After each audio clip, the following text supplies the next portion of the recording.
Wonderful. Good evening, everybody. Welcome. We're just going to give it a few minutes while folks arrive. And then I will start to share my screen, and Tyler and I are going to give you lots of information about Albina. Hiya, Hoover. Hi, Bobby. Please feel free to interact with us this evening as best we can in this format. So the Q&A is open. You're welcome to comment and upvote on people's questions. That helps us know which questions are the most important to answer. And then the chat function should be open for you all as well. If you would like to introduce yourselves or chat with each other or us. There are a lot of boxes on my screen, so I'll try and keep on top of it. But we will get around to everything by the end of our time together for sure. We're also recording this, and we'll make that available for folks at the end.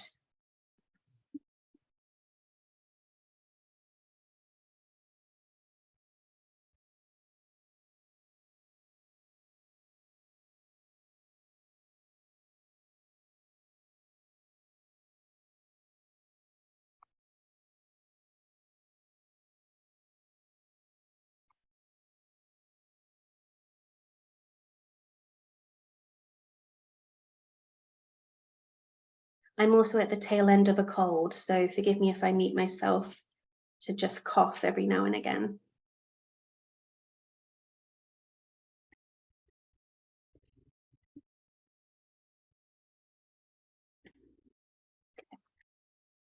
I think I'm gonna share my screen and start with some housekeeping.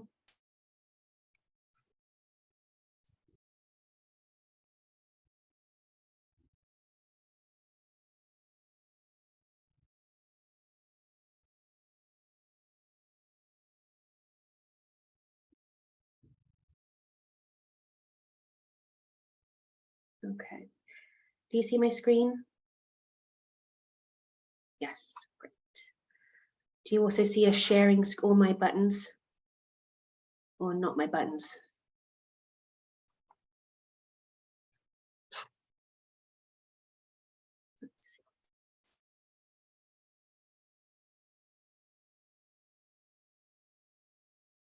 Tyler, can you tell me what you're seeing? Because there's a things popping up on my screen.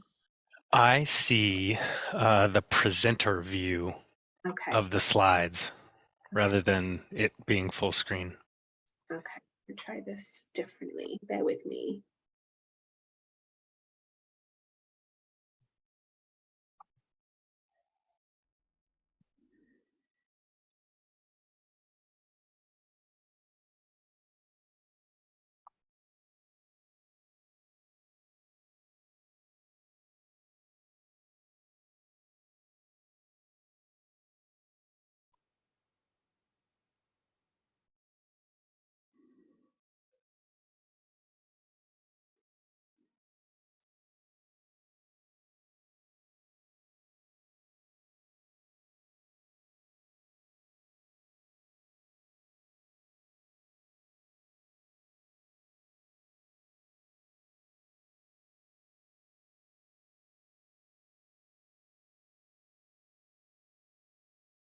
Thank you for your patience, everybody.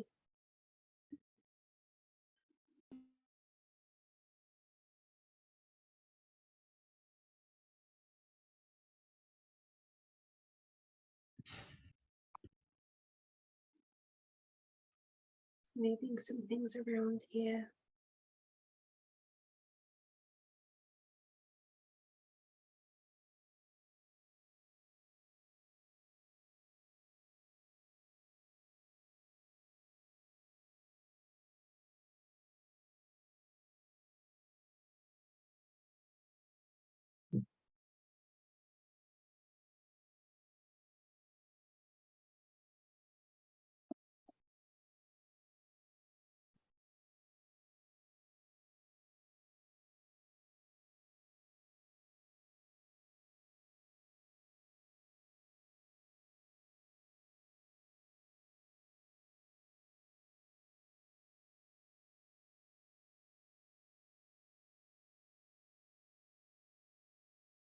Okay, well, let's see if this works.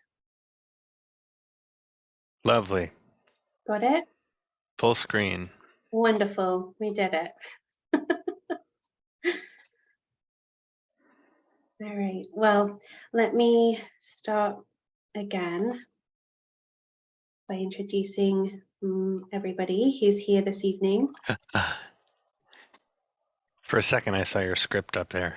Oh my goodness, my cheat sheet. Yes. All right, well, thank you everybody for your patience. Sorry for a few technical things, but hopefully that gave some more folks a chance to join us.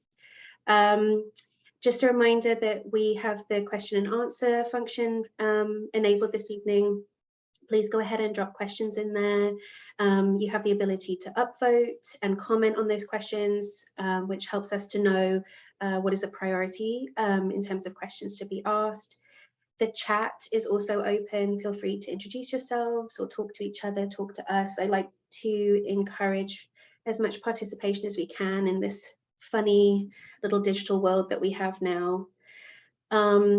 We have closed captions and live transcript this evening. If you need that, Adela very kindly dropped the link into the chat, so you can find that there. We have 2 ASL interpreters with us this evening, Samantha and Aaron, and they'll switch out every kind of 20 minutes, so you'll see them on the screen with us as well. If you have any issues with that or the view is not working for you, please send me a message and we'll figure it out. We're also recording this evening, and so the recording will be made available after we work everything out and get all the tweaks in place, and then share that online. And yeah, just we're glad you're here and hoping to share a lot of information with you about Albina tonight. So I'm going to move us forward in our PowerPoint and just go over the agenda. So we'll do a quick round of introductions. It will be very quick because there's not very many of us. Go over accessibility, share a little bit about RAC, but I have a feeling that most people here know who we are and what we do. Share a little bit more about the library bond specifically and Albina Library, and then go over the art opportunity and goals for the sculpture series. We'll review eligibility for applicants and then go through what the selection process and the timeline looks like. We'll do a quick review of the RAC opportunity portal, which is how to apply, and then we'll open it up for questions if we haven't got to everybody before then. And then Tyler, just a note for you and I to try and talk slower than we maybe would normally, so that Samantha and Aaron can keep up with us. As a note for myself as well, because I sometimes talk fast. Okay, so I'll start with introductions. My name is Sophie. I'm one of the public art project managers at RAC, and I am managing the Albina library projects. And Tyler, would you like to introduce yourself? Yeah, Tyler Nishitani, he, him. I'm a project manager at Lever Architecture, one of the 2 architects on the team designing this library, Albina Library, and we're also in charge of developing the design for the North Portland Library. So both of those kind of in this neighborhood, and our office is located kind of right in the middle of them.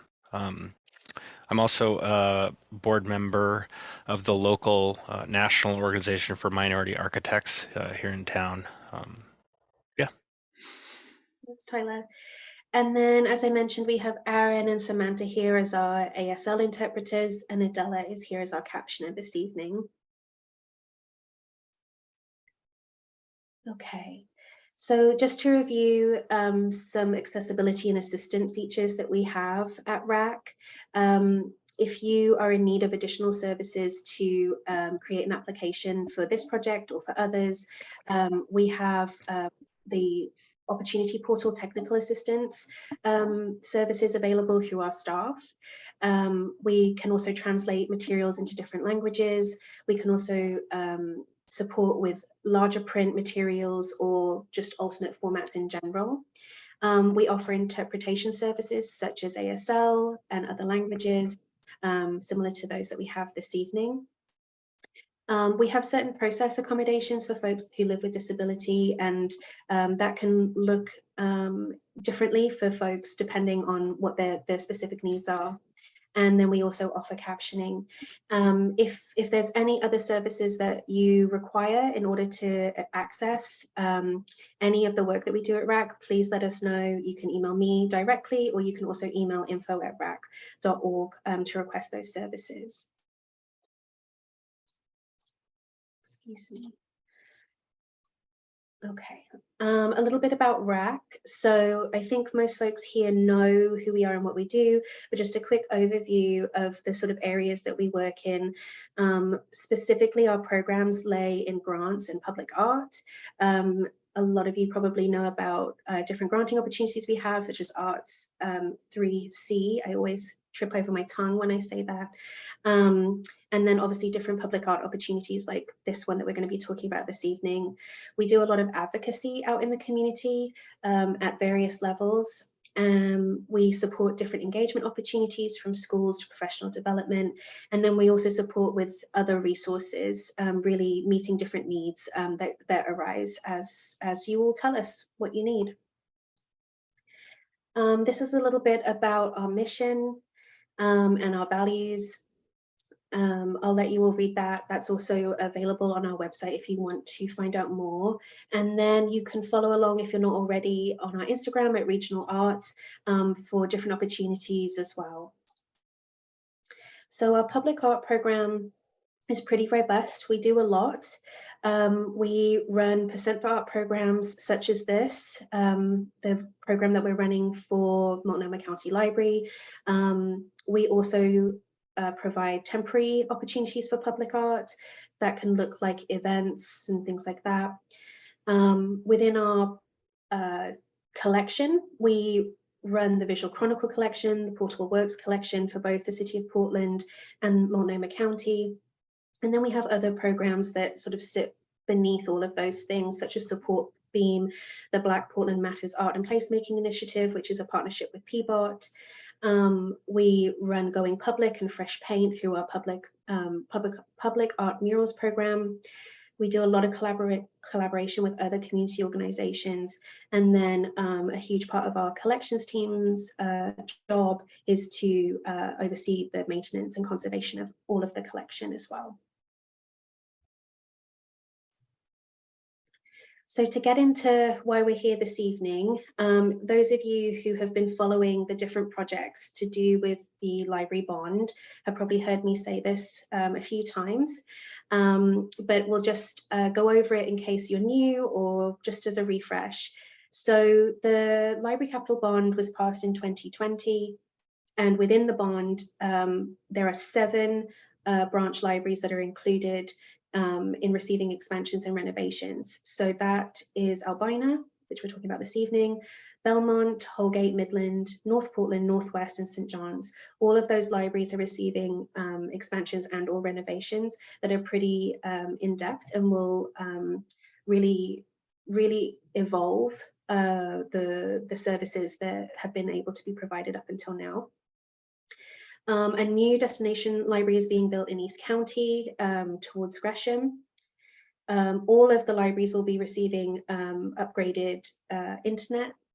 And then there is a new materials and handling and distribution center that is being referred to as the operations center that is being built also in Southeast, which is about 8 blocks away from Midland Library.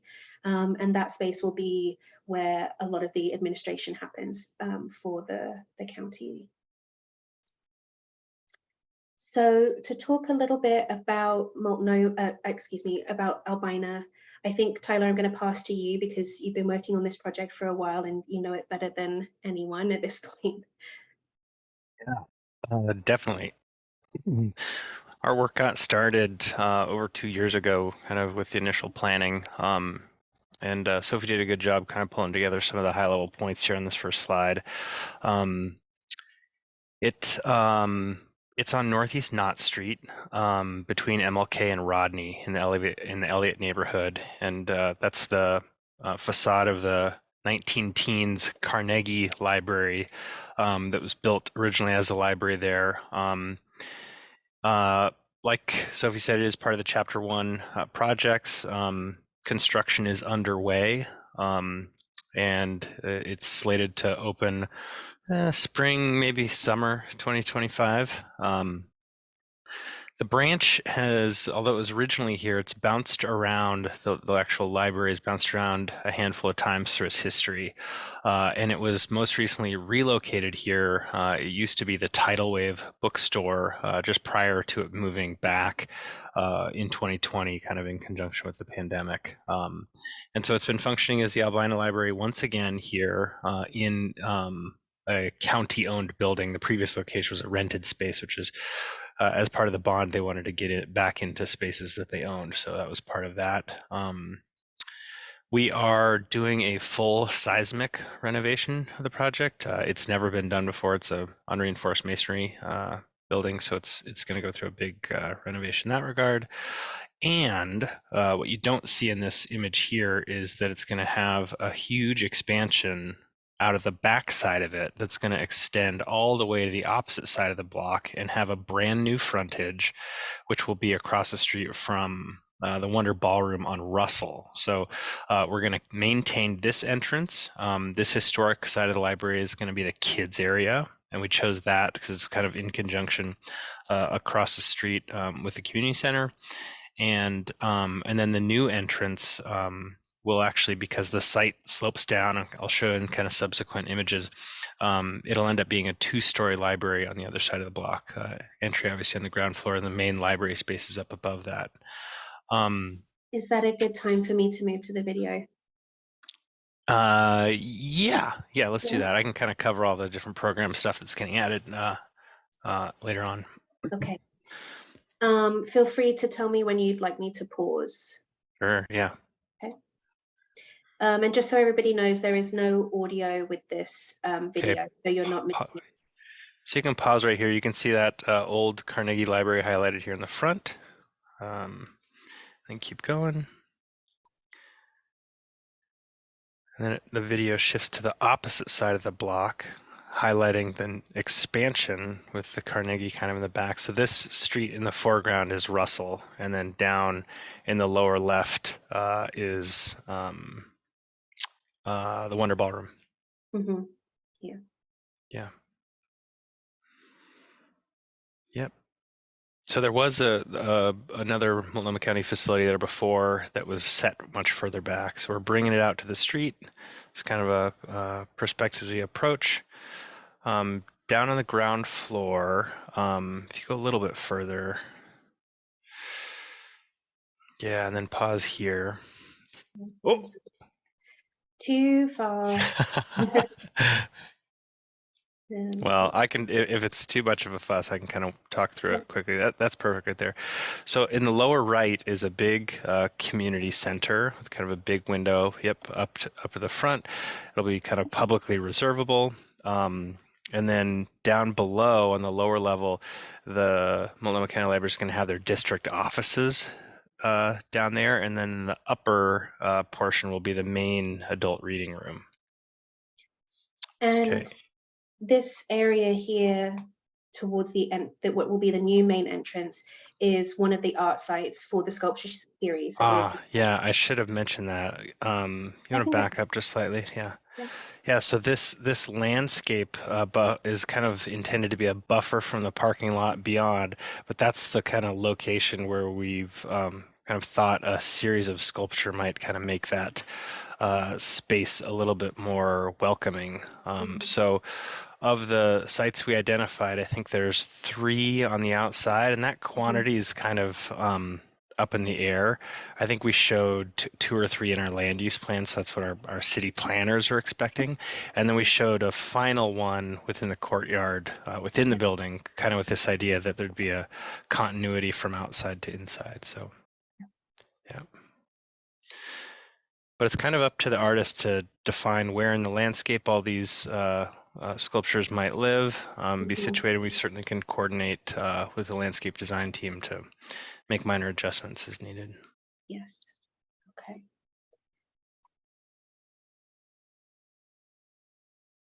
Yeah, so we're entering the Russell Street entrance through the vestibule into what's really the hub of the library, this double height open space. And then we've got a double height glass wall to the right of this image that's out to the courtyard, and then the main stair ascending up to the main library spaces. I don't know if that's come, I think there's some buffering happening, so Mm. I'm not sure if everybody, for me, my screen is frozen, so I'm not sure if you're seeing that. Yeah, it froze on my end too. Okay, let's see. Oh, it wants to start from the beginning. Okay. There we go. So in this next view, you'll get, you should get an idea of the courtyard. That's funny. I got like hung up in the same spot. Mm, Is it paused on your side too? yeah, let me see if it wants to move forward. No, it doesn't Well, like. while you're figuring out, I can just keep talking to Yeah, go this ahead. image. This image is kind of the back of the entry lobby. It's where the holds will be, and there's a few other bookcases around there that are designed for convenience. So it's kind of if you're in a hurry, you can just pop in and get the kind of quick version. But the main library space is up to the upper level. Um, And that's this area down here, Tyler, that will Yep, be the hold. exactly. And then the final sculpture series location is in that courtyard to the right, or now to the left. Mm-hmm. Well, that's so funny. Yeah, it's not happy about that. Um, let Do you want me, do you want to try to jump forward a little bit? yeah, I was going to say, let me, and if not, we'll just move to the, I've got images. Yeah, okay. So I can certainly talk to still images too. we can move forward. It doesn't, it's coming back. We Okay, just click past that spot.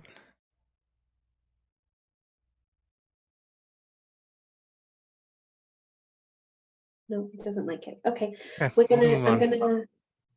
I'm gonna just go to the stills. Sure. Well, the rest of the video is absolutely breathtaking, so you'll just have to imagine that. But here we're I'll, looking at the what's that? I'll drop a link Oh, to great. the video into the chat in a little while, and I think that I did include a link to the video in the RFQ material. So if you want to Cool. go and watch the video for yourselves, you're welcome to do that. But Yeah. just keep us The moving forward the here. the video kind of stops there in the lobby, and then it actually goes around to the opposite side of the building. Here I think I can draw on here, and then it kind of comes through down here and ends back up in here, and then it does this kind of nighttime fade. So yeah, here, let me delete all that stuff. So you're looking at the plan views, kind of looking straight down on the building. The Carnegie side is up here, and the new entry on Russell side is right here. Can you see my blue writing? I can, yes. Okay. And then this kind of landscape area here, I would say all the way to the front door is where we've intended for that sculpture series, with the last piece Mhm. ending up in the courtyard. So, depending on the scale and quantity, just kind of sprinkled in here, and we can, work with, height and location amongst other plants. We've got really detailed landscape planting plans and tree plans, so you get a sense of what's being proposed out there. Um, And in the yeah, RFQ, we said that there was a request for a minimum of 3 sculptures um, in the landscaping towards the entrance, and then 1 within the courtyard. But as Tyler said, with the selected artists, we'll work on that together to sort of figure out the best way forward. Because there are different ways that this could be interpreted. So we purposely tried to keep some of the language in the call a little vague so that it can be open for interpretation with the selected artist.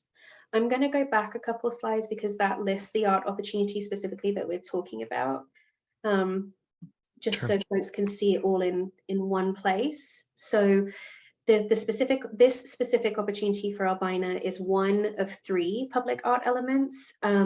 So this is the first call that we're launching, and it's for a series of sculptures, as we've talked about. So what we're looking for is for an artist to create a sequence of site-specific 3D exterior sculptural works that will lead people along that pathway that Tyler was just showing you into the main library. And then one will be in that courtyard space.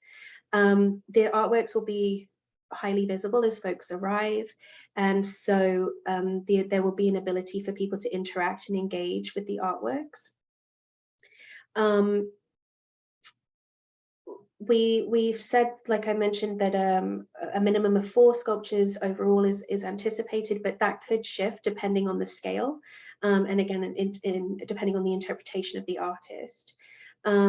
So what the kind of range that we've given is that artworks can vary in size between 1 foot and 6 foot tall and 1 to 3 feet wide. That's also to accommodate some of the landscaping that's happening in the courtyard and at the front of the building. And also depending on budget. For those of you who work in sculpture, and I'm sure for those of you who don't, you can understand that the work needs to be durable and withstand elements, be graffiti resistant and easily cleanable.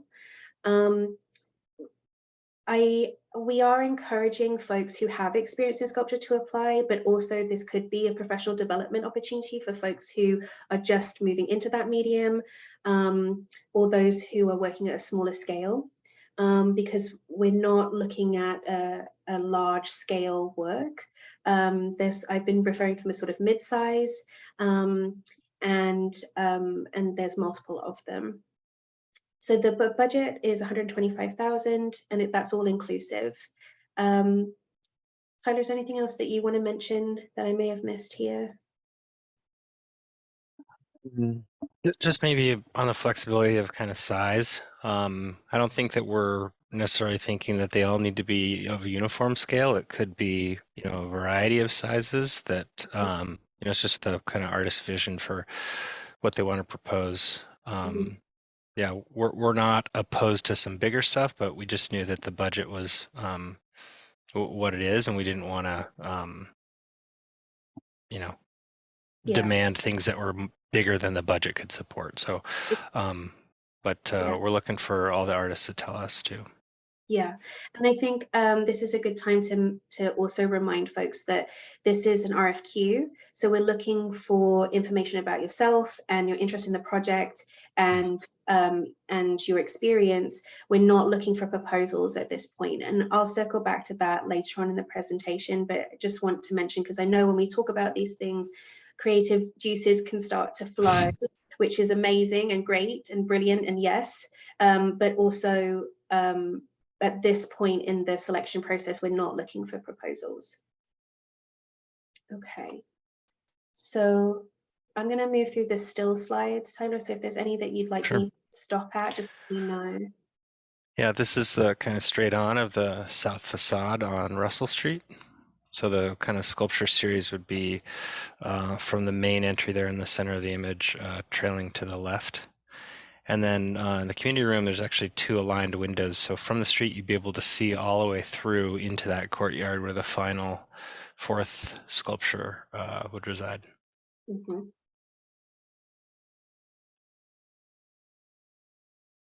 And this is Wonder Ballroom here, correct?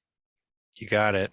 Yeah, we're kind of looking down Rodney towards its intersection with MLK down there at the end of the street. Yeah, so the parking lot's there on the left, and then obviously the corner of the building. This is another view. We already looked at this. Yep. So this is just another kind of aerial view, but showing the number 2s where the sculptures could be positioned. Yeah, and like I mentioned before, we just kind of thrown them in there to just illustrate that they're kind of dispersed to kind of create this overall pathway an enhanced kind of walkway. But we look to eventually to the artist to kind of propose the specific locations. Mhm.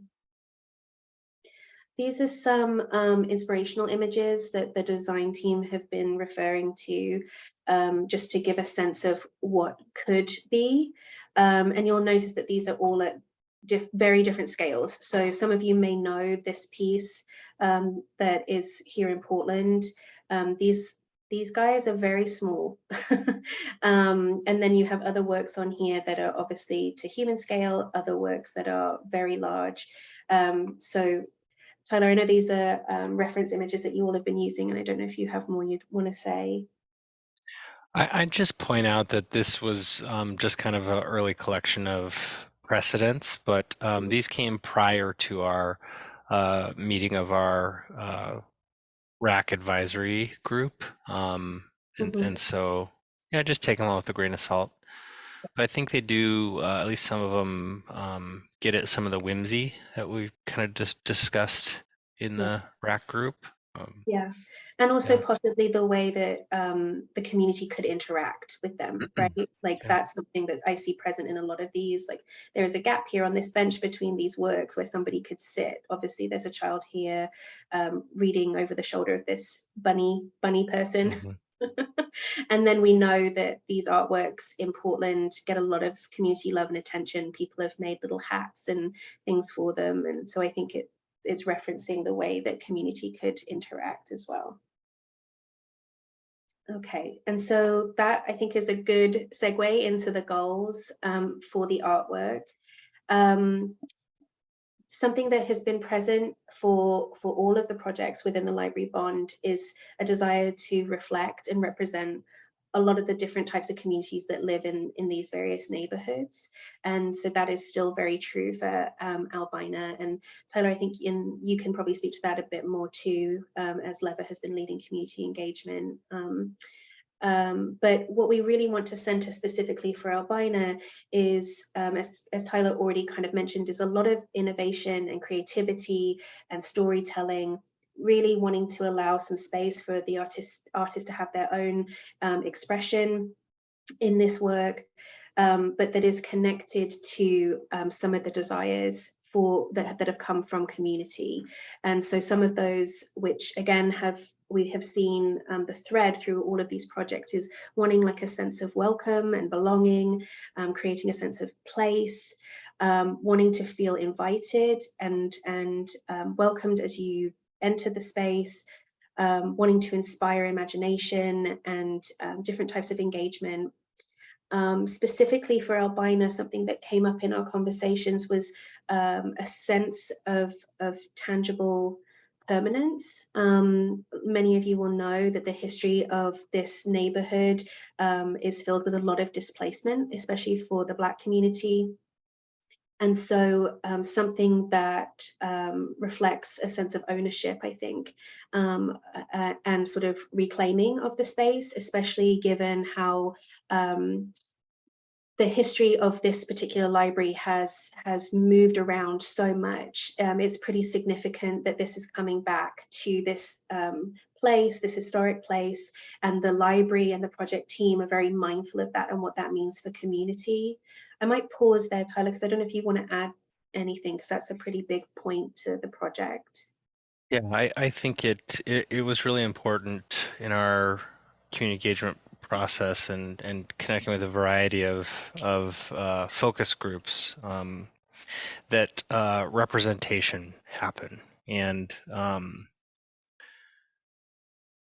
it's I don't think there's any one right way that representation occurs. I think artwork is certainly a great opportunity for that to happen, but we're really wide open to how that's interpreted. And the design team is leading an adjacent art kind of campaign to get some specific interpretive and storytelling things just to broaden the amount of representation that we do. Part of the intention there is to do a little bit more specific storytelling, to talk about the variety of communities that call this neighborhood and region home. So that's also happening. And I say that just to not make it seem like the artwork has to tell, a historic story, or, it needs to do that. I want artists to feel like it's flexible for their sort of interpretation of what they feel like, how their work can kind of reflect representation in, any number of ways. So um, Yeah. I also should point out, it came to mind what you were saying, Sophie, this library is getting a 30,000 square foot expansion, which makes it significantly bigger than most other neighborhood libraries. So as a result of all the different bond expansions, Multnomah County Library is going to have 3 different scales of library. So the downtown central library is kind of their big, I forget what the title is, but it's their big library, and they're going to add another great big one in Gresham. And then they're upgrading a handful of what used to be smaller libraries into this kind of mid-scale. And so this one is going to be one of those ones, and it's kind of designed and scaled to attract people from not just the local kind of walkable neighborhood, but from a little bit of a broader region. And it will have a variety of more amenities, flexible rooms that you can rent, much more kind of programming for, things you can come and learn about, as well as just, more space for different collections and meeting rooms and all kinds of seating types. So this one draws from a little bit of a bigger geographical area for inspiration. Yeah. Yeah. And Tyler, something you said actually reminded me of something that I try and bring up for all of the projects that we're working on, because a lot of the libraries that are going through these expansions and renovations are based in very diverse neighborhoods. And the idea of trying to represent and reflect all of those communities in one artwork is really impossible. And so I just try to remind folks that each library in my mind is almost its own museum or its own gallery or its own collection. And so it's really the job of all of the artwork together to do that. It's not the job of any one artwork to do that. And I just kind of say that to try and manage people's expectations, and also possibly like fears about it being overwhelming to do something like that, because that's a big task to try and take on. And I think it also speaks to some of the things you're saying about, wanting to allow for some artistic freedom, and not feeling weighed down by the responsibility of that, but that it's the job of all of us together and all of the artworks together to ensure that the communities feel welcomed and seen. Thanks, Sophie. And I think that one of the things that has come up in our conversation specifically about Albina is this desire to seek artwork that invokes this sense of whimsy, wonder, magic, joy. A lot of the conversations we've had about the history of the neighborhood is that it's heavy, right? The history of the neighborhood is really heavy. And I remember us having a conversation with some Black elders who, expressed that to us, and wanted to ensure that future generations can feel something other than that heaviness, and can have a place of wonder and imagination and engagement and inspiration. And so I think that is something we'd like to reflect in these artworks as well. So it's really this balance of holding the history and honoring that and respecting that, while also trying to kind of give examples of what could be and what is possible for the future.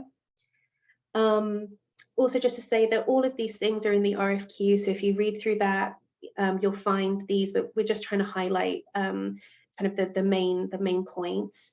So let me see here, what maybe have we not talked about?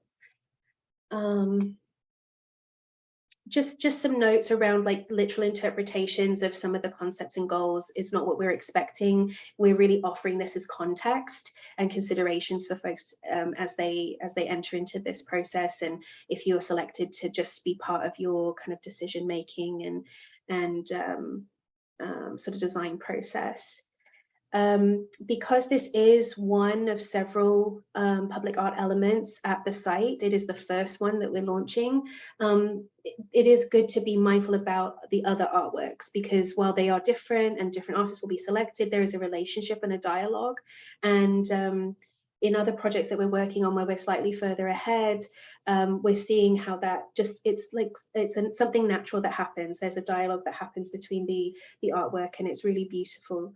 But just something to consider, as well as how the artwork would complement the rest of the building architecture, the interior exterior design, the palettes, and other project goals that we have for this space.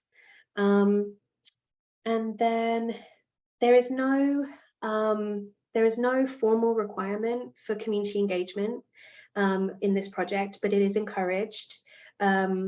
It does speak to a lot of the goals that we have throughout the bond projects between RAC and Multnomah County Library. So folks who have experience of community engagement are also encouraged to apply. But if that is not part of your practice, that's okay. That shouldn't be a reason not to apply. And there are also ways that RAC could support you in exploring that and expanding that part of your practice if you're interested in that. A lot of the community feedback that Lever have already kind of received will be available for artists to consider as well. So that's another way of engagement and getting some insight into what the community is looking for. Okay. So Tyler, maybe you want to talk a little bit about that community engagement that's happened so far? Sure. I think we're somewhere up in the 80s with a number of community engagement meetings. We're super thankful firstly for the library to support such a kind of unprecedented quantity of meetings, and it's my understanding that that's kind of happening on all of the library projects where design teams are trying to get out and not only connect with a lot of people, but find the people that are historically left out of these conversations by making a concerted effort to go out to them to get their opinions and paying people for their time. And so, yeah, we've taken a variety of different approaches that are all kind of working together to essentially inform the design process in kind of a variety of ways. So we launched these projects kind of in the tail end of the pandemic, so we had a lot of Zoom stuff, and as we kind of were able to do public events, we started doing them outside, and we went to a variety of cultural organizations. We had a handful of focus groups. We met with all three of the neighborhood associations that surround Albina.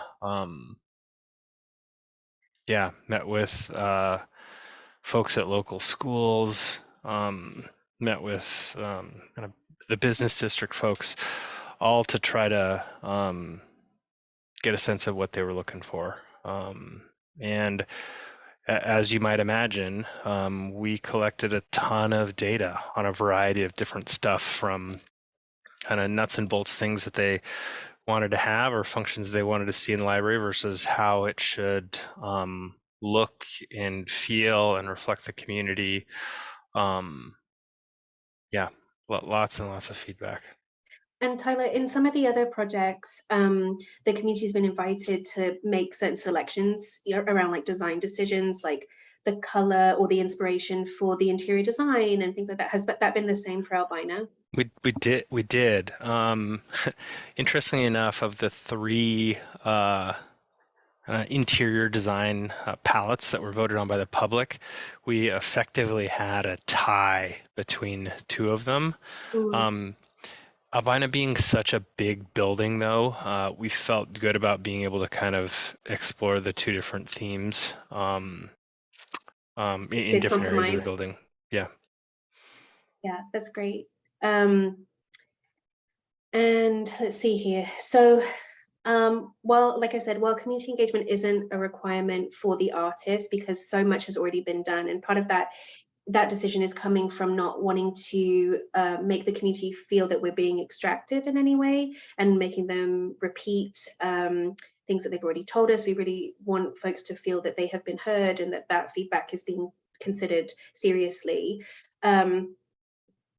I do think that because these projects are for community spaces, there is rationale behind why it would make sense for folks to have an interest in receiving that input, or you know, wanting to review that feedback and take it into consideration. One of the things that comes up a lot in conversations I have with artists about community engagement is folks feeling that they're not qualified. And I would say 9 times out of 10, you're wrong. In the nicest way possible. I think most artists have some kind of community engagement practice, even if it doesn't feel like that is what you call it or that's what you would label it. So I try and make sure that people understand that there are many ways to be in community. And so some non-typical and non-traditional examples of that include teaching, mentorship, community organizing, care work. You know, do you volunteer to help with community events, or are you a mentor at the Boys and Girls Club or at your child's school? Do you help with putting on events in different ways? There's lots of ways to be in community together, and I think that is community engagement. And so just to consider that your experience as a whole is valid and robust, and so to think about how that could show up in this process. Just reading here. So there are some examples of the communities that are served by Albina Library. Obviously, there is a large Black community in the Boise Elliott neighborhood, Indigenous folks, Latinx, youth and elders, LGBTQIA2S+, folks who live with disability and neurodivergence, and the houses community too. And so we're looking for artists that reflect and welcome those communities, and so that there is a synergy or a shared experience that can happen between the artwork and the community. Let's see.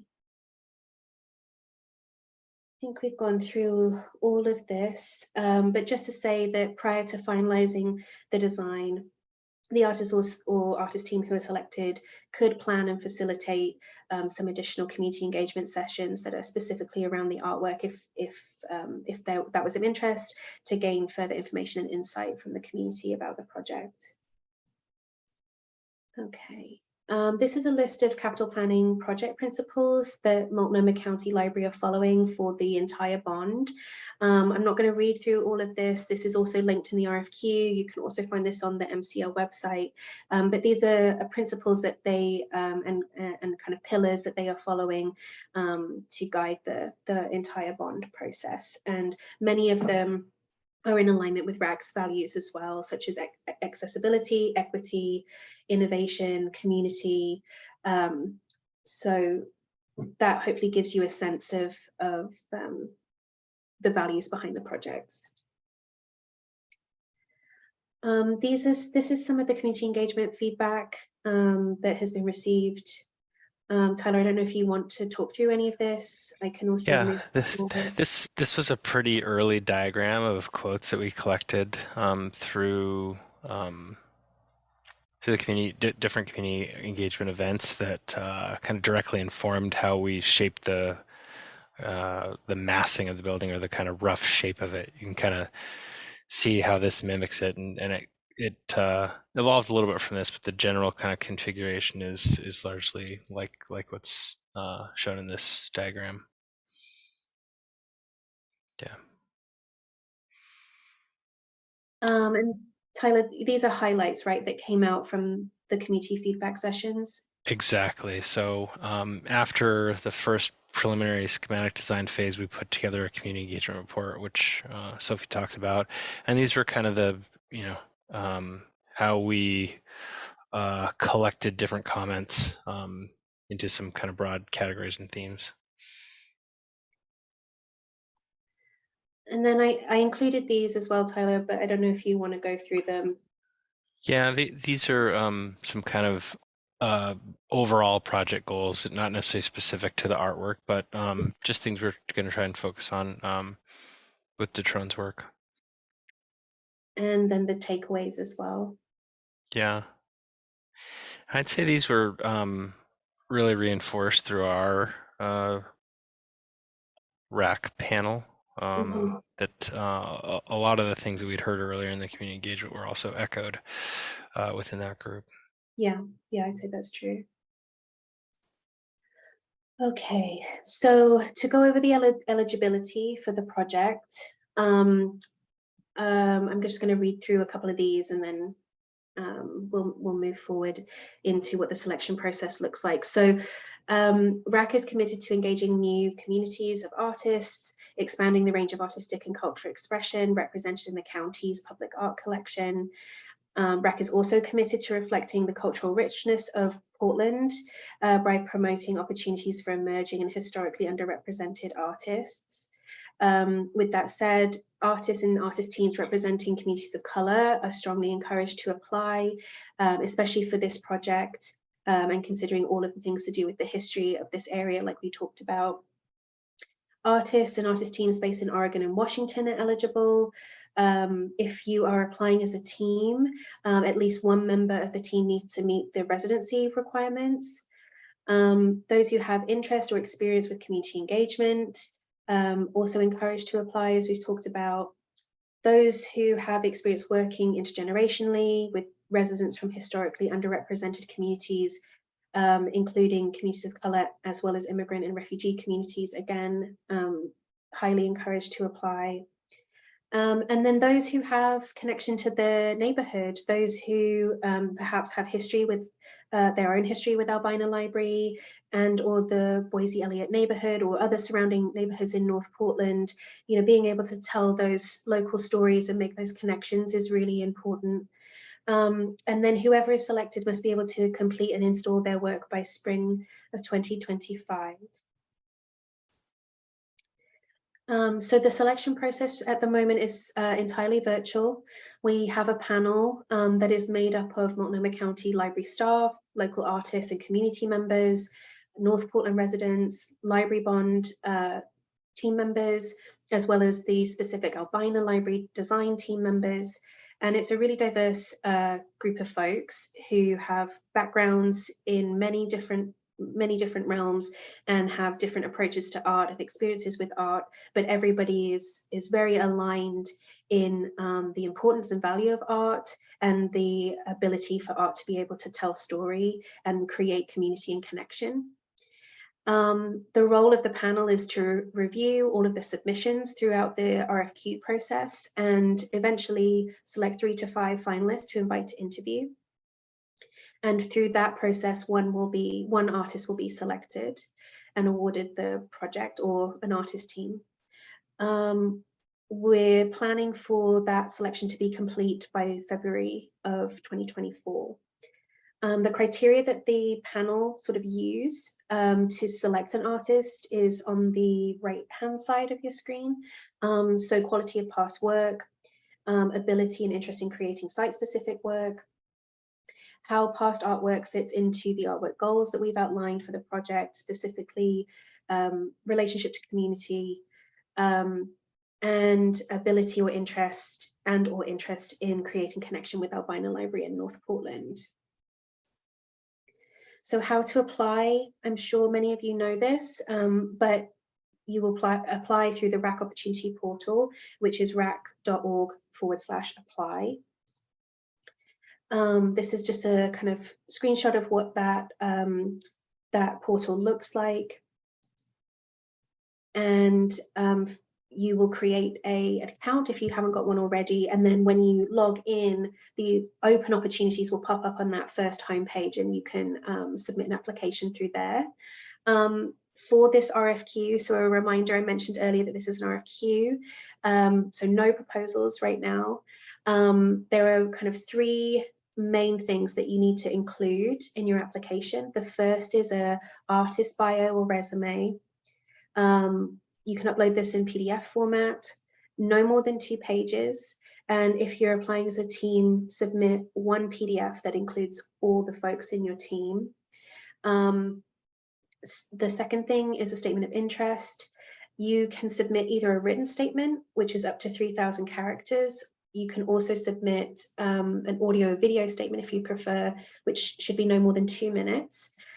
A handy tip that I like to offer to folks at this stage is to please respond to the prompts listed under the statement of interest section. They are there for a reason. They're not abstract. We do, as a team and as a project team, talk about what those prompts should be, and they are specific to the projects. So I would just encourage you to pay attention to them and really respond to them as best you can within the limit of the written statement or the video or audio statement. And then the last thing is you can submit up to 8 images of past work. There is the ability to also include descriptions of those images. They're helpful, but not necessary. Some folks do try to drop in extra information into the kind of description box that comes along with the images. I would say that's fine, but again, keep it short. It's not a space to add to your statement of interest or anything like that. So no like essays in that section. Just keep it as brief as you can, because the panel often has many of these to move through, and so it helps them move through that process with ease. 2 extra tips that I have. One is, if you don't have a website, that's fine. Feel free to link to your social media if you feel that that represents you well. And then the second tip is that the images and the statement of interest really breathe life into your application. And so really be yourself, be authentic, show us who you are. Okay. So submissions are due Monday, December 18th at 11:59 p.m. So you have up until almost midnight on December 18th to submit your application. Again, there's a reminder of the website and where to go to apply. And then if you have questions, my information is on the RFQ. Feel free to email me. Don't wait till the last minute to apply. I know that that is very hard in our world, and a lot of folks who are creative, we do tend to leave it till the last minute. But the reason that we say that is because I'm not going to be available to answer a question at 11:59 p.m. on Monday the 18th. If you have questions for me, or something happens, or you're struggling to upload your application or your images, just be mindful that outside of office hours on that day, we're not going to be able to help with any questions. So that's kind of why we try and encourage that. But we obviously, those of you who've been through our processes before, we do try to give grace and to be as responsive as possible if things like that do happen.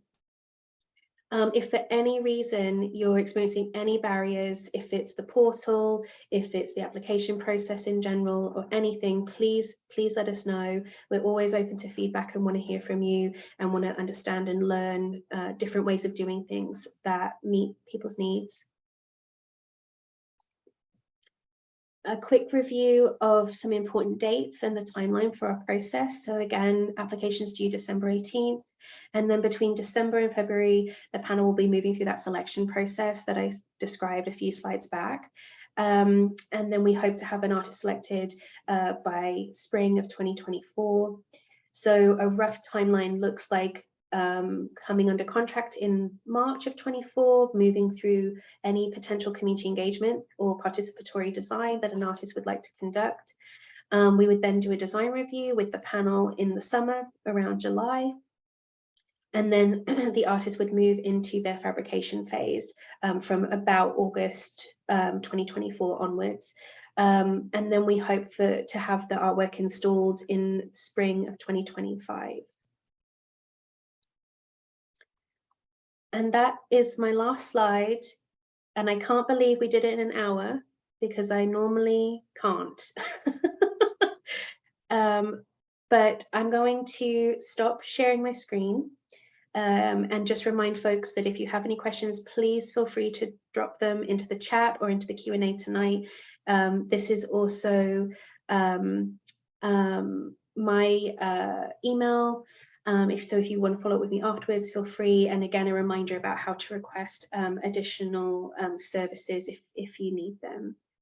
So let me stop sharing my screen and move some of my tabs around so I can see what's happening. I don't see any questions that have come in. If that is a technical error, please let me know. But if anybody would like to ask myself or Tyler anything while you have us this evening, please feel free. One thing, Tyler, thank you for the prompt, is that just a reminder that this is one of 3 public art opportunities at the site. There will be 2 more coming. So there'll be other opportunities to engage with the site as well. Let me see. Eric, is there public access to the inside court? Yes. Tyler, do you want to talk about that? That's the intent. It might not be open all seasons of the year, but we're certainly developing it with some furniture and some kind of gathering space. And which I forgot to cover when we walked through it, the community room, which is just south of that courtyard, has some big sliding glass doors that could open up and really kind of join the community room with that courtyard. So yes, that's the intent, that people can kind of get out there and walk around, hang out. And the community room, there's community rooms on both sides, is that right? Or just the front side?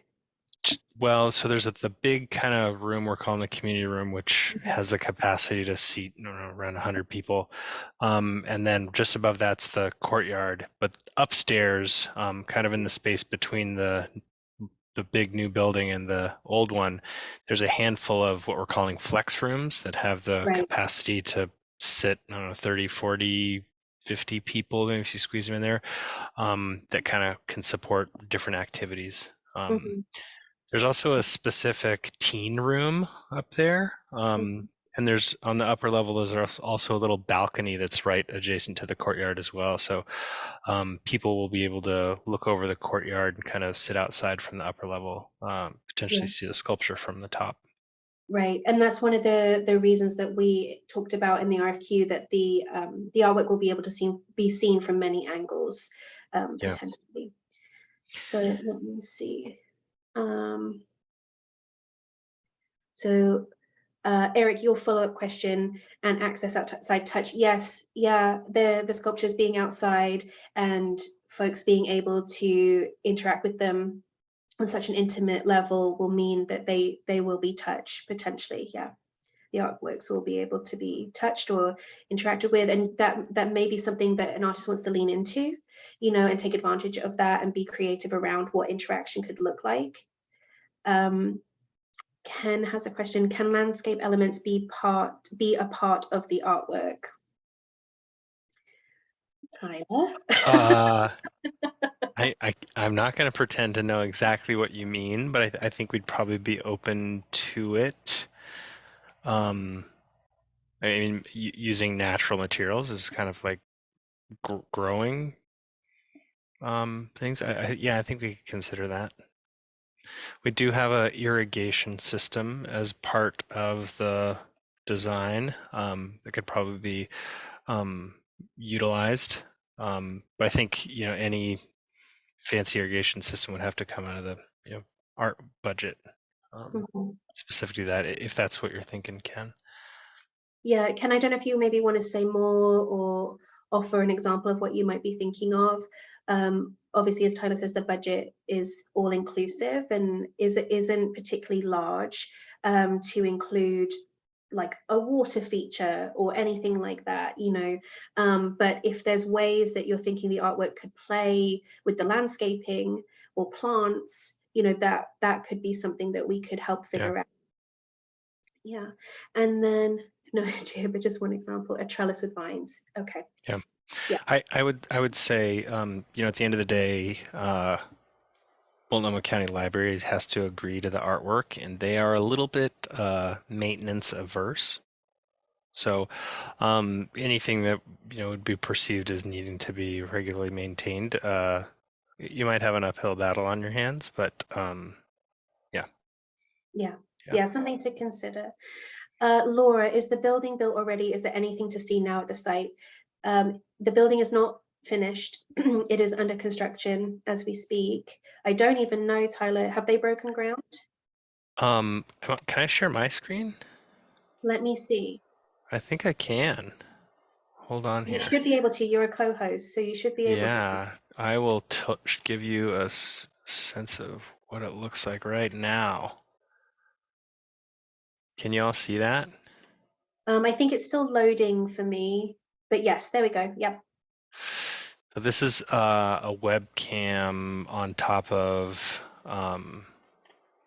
the concert hall across Russell. So you can see all the foundation excavation that they're getting ready to pour the foundations. The Carnegie Library is there in the back. Yeah. So you can kind of get a sense of it. That's what it looks like as of this afternoon. Oh, that was this afternoon. Yep. That's a live update for you, Lauren. I'm Yeah. sorry. I think I said Laura. Forgive me, but Lauren, that is a live update for you of the site. Yeah. There's not much to see on the other side of the library, but inside of the existing building, a bunch of demo has taken place. They'll get ready to kind of do the structural reinforcing next. Mhm. And then, Eric, can you say a little bit more about your question, noise making a concern? Do you mean, are you referring to the construction noise? As part of the artwork. Gong. Okay.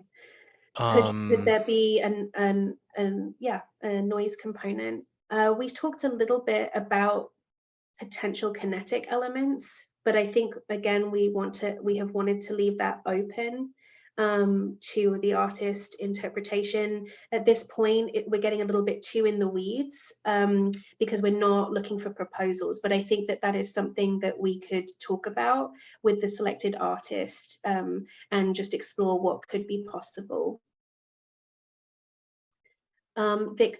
Victor, you have two questions, so I'm going to answer your first one first. So I understand that you're new to RAC and new to this process.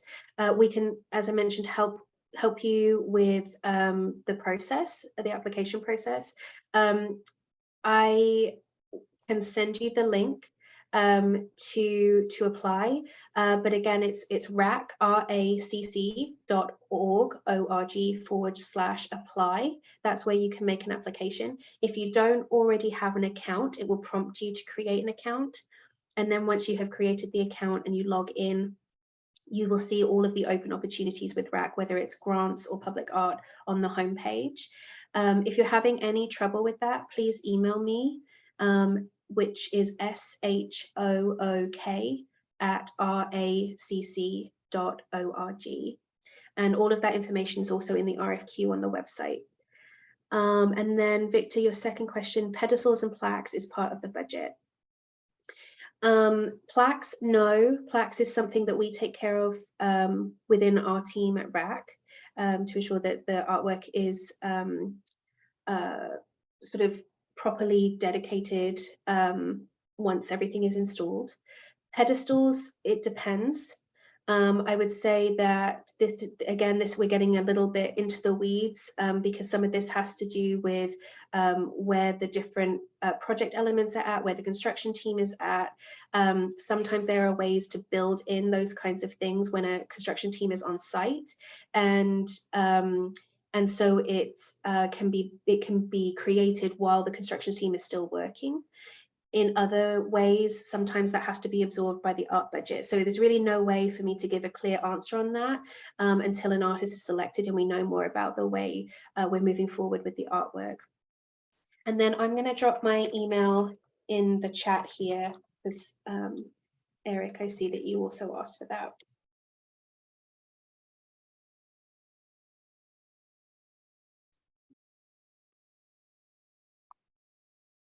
Okay, I think I got through everybody's questions, but if there's anything else, please let me know.